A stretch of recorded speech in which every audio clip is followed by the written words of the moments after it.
So since Roger Williams was a religious thinker, a religious dissenter, I thought I would also pull a couple of his theological works, religious works, to show you.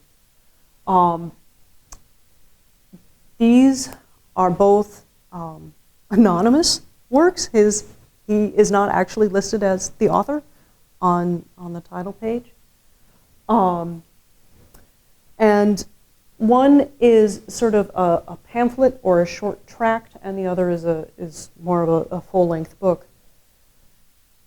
I pulled a pamphlet basically to illustrate how political, and religion was political at this point, how that discourse was carried out in the 17th century, and had been basically since the advent of printing in Europe and the Reformation. The printing press and the spread of printing in Europe was basically as disruptive to society as the internet and smartphones have been to ours. This is an example of basically what what social media, or if you read them, the op-ed section of a newspaper, that is what this is doing. So this is really here as an example of how these conversations were happening. And these were very fraught conversations at the time. This was printed 1644. You have the English Civil War, you have Oliver Cromwell and the Puritans ascending to power. People are fleeing because of their religious beliefs.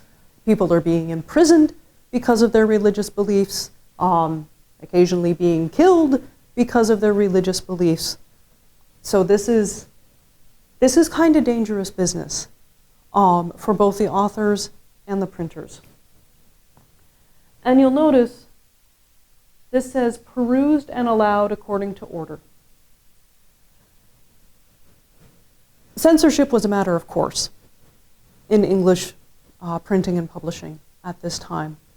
All printing was, at least in theory, controlled by the stationers' company. Was essentially a guild, but they approved, again, at least in theory, everything that came off a printing press in England and really in London, because except for one press at Oxford and one press at Cambridge, all printing was in London. So this is a paranetic or humble address to the Parliament and Assembly for the not loose but Christian liberty. One of the themes that Roger Williams returned to time and time again was this idea of religious liberty and what we call the separation of church and state. Because again, religion and politics were intertwined. The government was very much in people's, in the business of policing people's religious practices and beliefs. So you'll notice a note here from a previous owner saying attributed in Canton Brown's catalog to Roger Williams. So this is recognized now as one of his works, but at the time of printing, his name is not on here. But it does at least have printed by Matthew Simmons for Henry Overton, Pope's Head Alley, 1644. So this is sort of what civic discourse looked like. Again, as with the copy of a key into the language, this has been rebound. to the point that some of the marginalia has gotten clipped off. That's not a full citation there. So these are just short, little, and pretty cheap little works. You'll notice some of the same. You know, you've got the catchword here, and this is how they argued when they weren't, you know, yelling at each other in Parliament. So that just 14 little pages, and he said what he wanted to.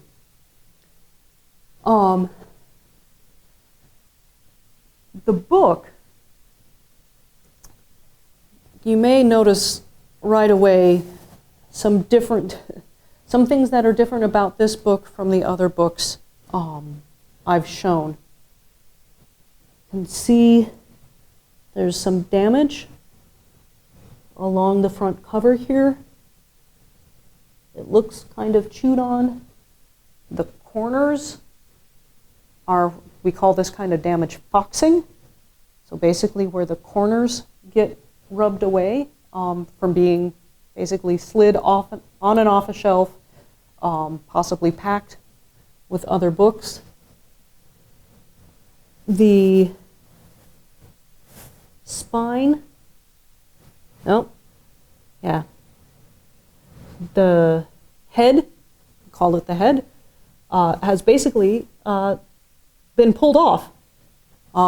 If you just pull a book like this off of the shelf over and over again, that's that's the damage that happens. So it's also a very plain kind of looking binding. There's not a lot of ornamentation. There is basically a title in gilding that may have been added later. Yeah, there's a raised surface there, so I think someone stuck a title on here. So this is a copy of The Bloody Tenet of Persecution. This was William's main larger work around the issue of religious liberty. Basically everything I have mentioned so far leads me to think that this is the original binding. This book has never been rebound, at least as far as I can tell. So I actually this is really a great book to demonstrate the kind of stories a book can tell. So, one, again, think this is original binding, very plain binding. Why might that be? Well, if you look at the title page, it just says printed in the year 1644. No author, no printer. No notice about approval from the censor. That's because this was basically an illegal work. So this book was printed 1644, August 9th, 1644. Every copy that could be found was rounded up and burned by order of the House of Commons. So that might be why the plain binding and never rebound. This was a dangerous book to have. And in fact, this copy may have survived because it did not stay in England. It left the country. We have an inscription from quite possibly the first owner, since you may notice that this handwriting in some ways looks a little similar to Roger Williams' handwriting in the letter Um, it's in Latin, so I'll just go ahead and translate. So this is Anno Domini, in the year of the Lord. 1647. So 3 years after printing. Let's see here. On the 4th day of October, I, Charles Sylvester of Rouen, the city in northern France, am given this basically as a gift by the most noble and illustrious Lord Samson Yale. So actually it may have still been in England in 1644, but by 1647 it seems to have made it across the channel into France. And Charles Sylvester is not the only owner who saw fit to put his name on it.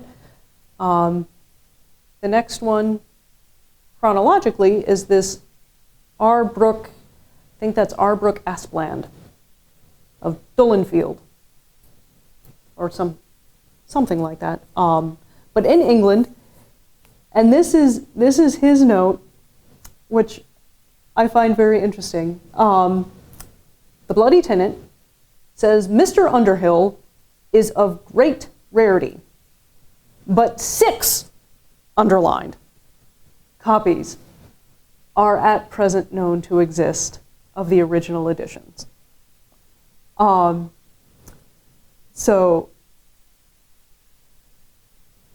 I wonder why Charles Sylvester wanted this book. And I wonder why R. Brooke Aspland wanted this book.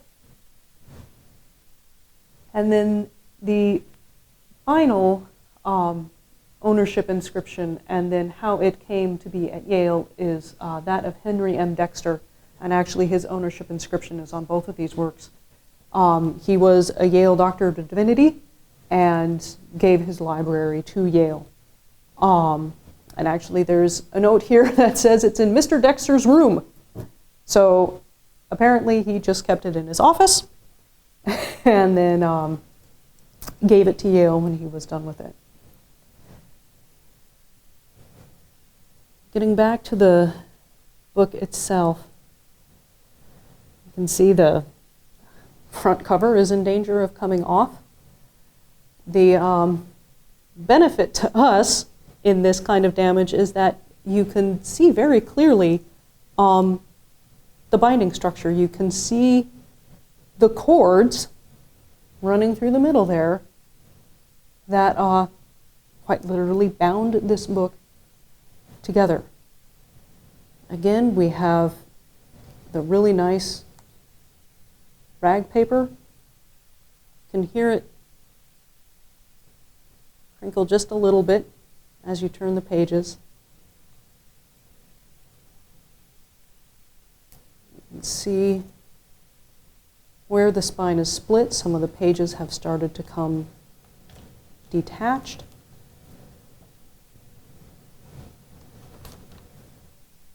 There's that good sound.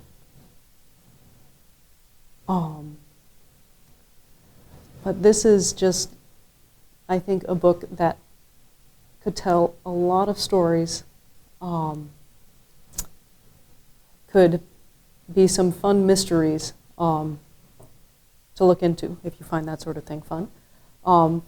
Like, who was this Charles Sylvester of Rouen, and why did he want this book, and why did his most noble and illustrious Lord, Samson, give it to him? It's taken a bit of use and wear there. A little bit of damage. But it was clearly a book that was wanted by the government, but also wanted by other folks for their own for their own uses. So that is a brief look into some of our Roger Williams materials here at Beinecke.